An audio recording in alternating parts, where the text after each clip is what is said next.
जय शिवराय मित्रांनो, शिवाजी सावंत लिखित छत्रपती संभाजी महाराजांच्या जीवनचरित्रावर आधारित छावा कादंबरीचे वाचन आपण शौर्यगाथा या चॅनलवर करत आहोत। मागील व्हिडिओमध्ये आपण बघितले की शंभूराजे हे आपल्या आजोळी मामा बजाजीराव निंबाळकर यांच्याबरोबर फलटणला म्हणजेच सईबाईंच्या माहेरी आलेले आहे।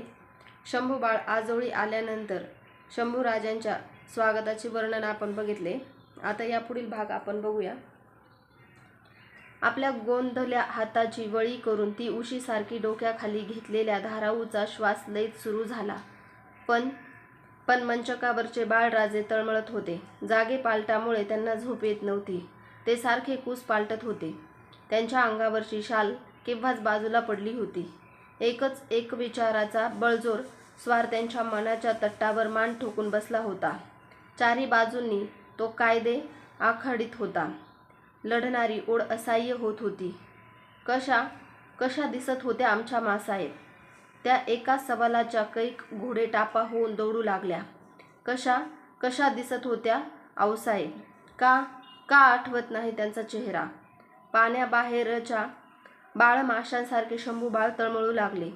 त्यांच्या काळजीची धडपड वाढू लागली। एकाएकी त्यांना पलीकडच्या दालनाच्या रोखाने कसले तरी खडखड स्पष्ट ऐकू येऊ लागली। त्या दालनाच्या खिडकीच्या चौकटीची दारे धडधडत होती।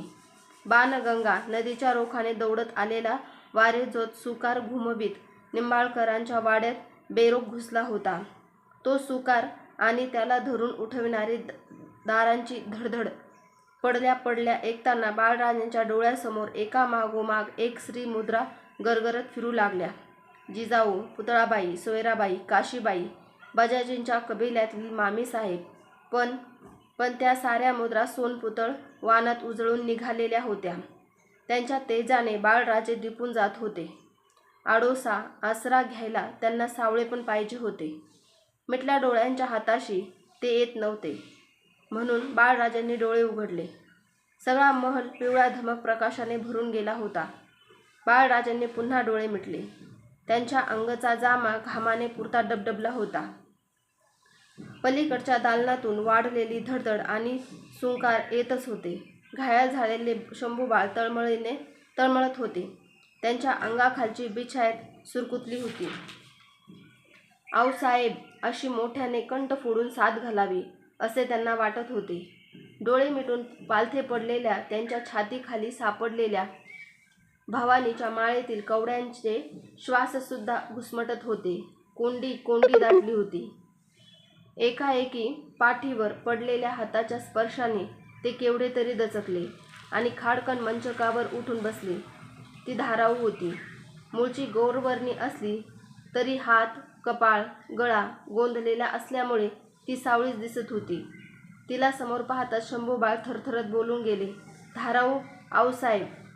त्यांच्या दाट कुरळ्या केसातून ममतेने आपली कुणबी बोटे फिरवीत धाराऊ म्हणाली, भिवू नका, म्या हाय नव। आणि तिने बाळराजांचे मस्तक आपल्या छातीजवळ बिलगते घेतले। पलीकडच्या दालनातील दारांची धडधड आता निसूर झाली होती। वारेझोतेचा सुंकार आपल्या पावली निघून गेला होता। ते पलीकडचे दालन निंबाळकरांच्या वाड्यातील बाळंतिणीचे दालन होते। कैक सालांपूर्वी त्याच दालनात सईबाईंचा जन्म झाला होता। धाराऊला शंभूबाळांना ते काही माहीत नव्हते। धाराऊ आपल्या पदराने बाळराजांच्या कपाळी दाटलेला घाम टिपू लागली। अंधारात निसूर झालेल्या फलटणला घेर धरलेली बाणगंगा नदी निराधार किनाऱ्याला आसरा देत संथपणे वाहत होती। थोडे दिवस फलटणात मुक्काम करून बजाजी मामांच्यासह शंभूराजे राजगडावर परतले। या अवधीत कोंढाण्यावरून होणाऱ्या तोफेमारीने हैराण झालेल्या जयसिंहाने कोंढाण्याचा वेढा हलवून हताशपणे औरंगाबादेची वाट धरली होती। राजगड सोडून खासे राजे अहमदनगर औरंगाबादपर्यंतचा मोगलाई मुलूक जेर करून राजगडावर परतले होते। सुरत लूट, जसवंत सिंहाची माघार, मोगलाई मुलखाची मावळ्यांनी केलेली मारझोड यांनी औरंगजेबाच्या दिल्ली दरबाराची हवा तापू लागली। आपल्या या हालचालींचा नतीजा म्हणून औरंगजेब आता कोण मनसुब्याने पावले टाकेल याचा विचार करीत राजे आपल्या महाली खिडकीच्या चौकटीजवळ पाठीवर हात बांधून उभे होते। त्यांची नजर गुंजवाणीच्या वळणदार पत्रावर जखडलेली होती. हाताची सडक बोटे चळवळ करीत एकमेकांत पुन्हा पुन्हा गुंतली जात होती. बजाजी भेटीला येत असल्याची मिळालेली वर्दी सुद्धा ते विसरून गेले होते. राजांच्या महाली आलेले बजाजी राजांना पाठमोरे पाहून क्षणभर घोटाळले. त्यांना आपल्या येण्याचा सासूद लागावा म्हणून आदबीने म्हणाले, आम्ही परतावं म्हणतो राजे. राजांच्या राजकारणी विचारांची धावणी तुटली. वळते होते बजाजींना म्हणाले, एवढ्या जरुरीने निघणं करता आहात बजाजी?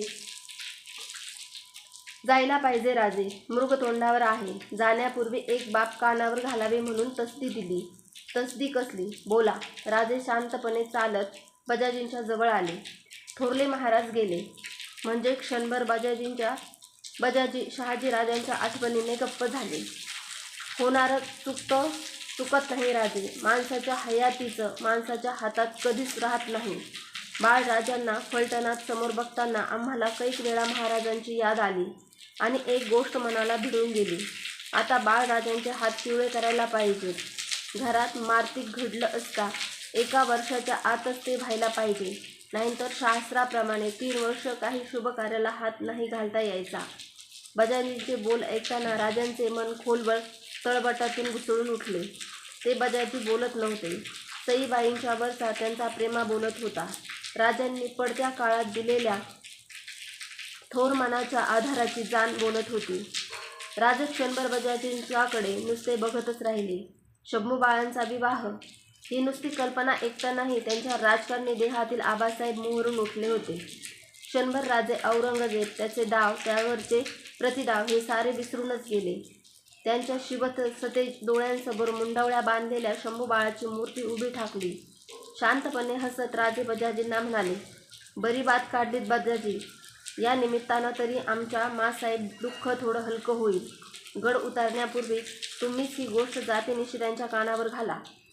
ते ऐकताना बजाजी मामांचा चेहरा आनंदाने उजळून निघाला. समाधानाने ते निरोप घेऊन राजांच्या महलाबाहेर पडले. त्यांच्याकडे बघताना राजांच्या हाताची सडक बोटे अत्यंत हळुवारपणे छातीवरच्या जगदंबेच्या माळेतील कवड्यांवरून फिरू लागली. विचारात हरवलेल्या राजांच्या जागत्या निमुळत्या डोळ्यांसमोर अंबराईचा रसवंत घेर असलेले शृंगारपूर उभे ठाकले. त्यांना 2च मूर्ती दिसू लागल्या. शृंगारपूरकर शिर्क्यांची कुलदेवता भावेश्वरी आणि पिलाजी शिर्क्यांची ईश्वरी भावांची राजस कन्या जीव. आज आपण इथेच थांबूया. आज आपण बघितले की मामाच्या घरी आलेले शंभू बाळांना आपल्या आईसाहेबांची म्हणजेच सईबाईंची आठवण झाली. बाळपणातच त्या बाळराजांना पोरकं करून निघून गेल्या. त्यामुळे शंभू बाळांना आपल्या आऊंची सावळी मुद्रा स्पष्ट होत नव्हती. कशा दिसत होत्या आमच्या मासाहेब, या एका प्रश्नाने त्यांच्या डोक्यात काहूर माजले होते. अवघ्या स्वराज्याचे धाकले धने पण मायेच्या पदरासाठी व्याकुळलेले शंभू बाळ, शिवपुत्र संभाजी महाराजांच्या आयुष्यातील हा एक हळवा प्रसंग आज आपण बघितला. आजचा हा व्हिडिओ आपल्याला कसा वाटला? व्हिडिओ आवडल्यास कमेंटमध्ये जय शिवराय नक्की लिहा. व्हिडिओ शेअर करा आणि कादंबरीच्या पुढील वाचनासाठी शौर्यगाथा या आपल्या सर्वांच्या चॅनलला सबस्क्राईब करा. मागील व्हिडिओची लिंक डिस्क्रिप्शन बॉक्समध्ये दिलेली आहे. तेथे जाऊन तो व्हिडिओ नक्की बघा. जय शिवराय, जय शंभूराजे.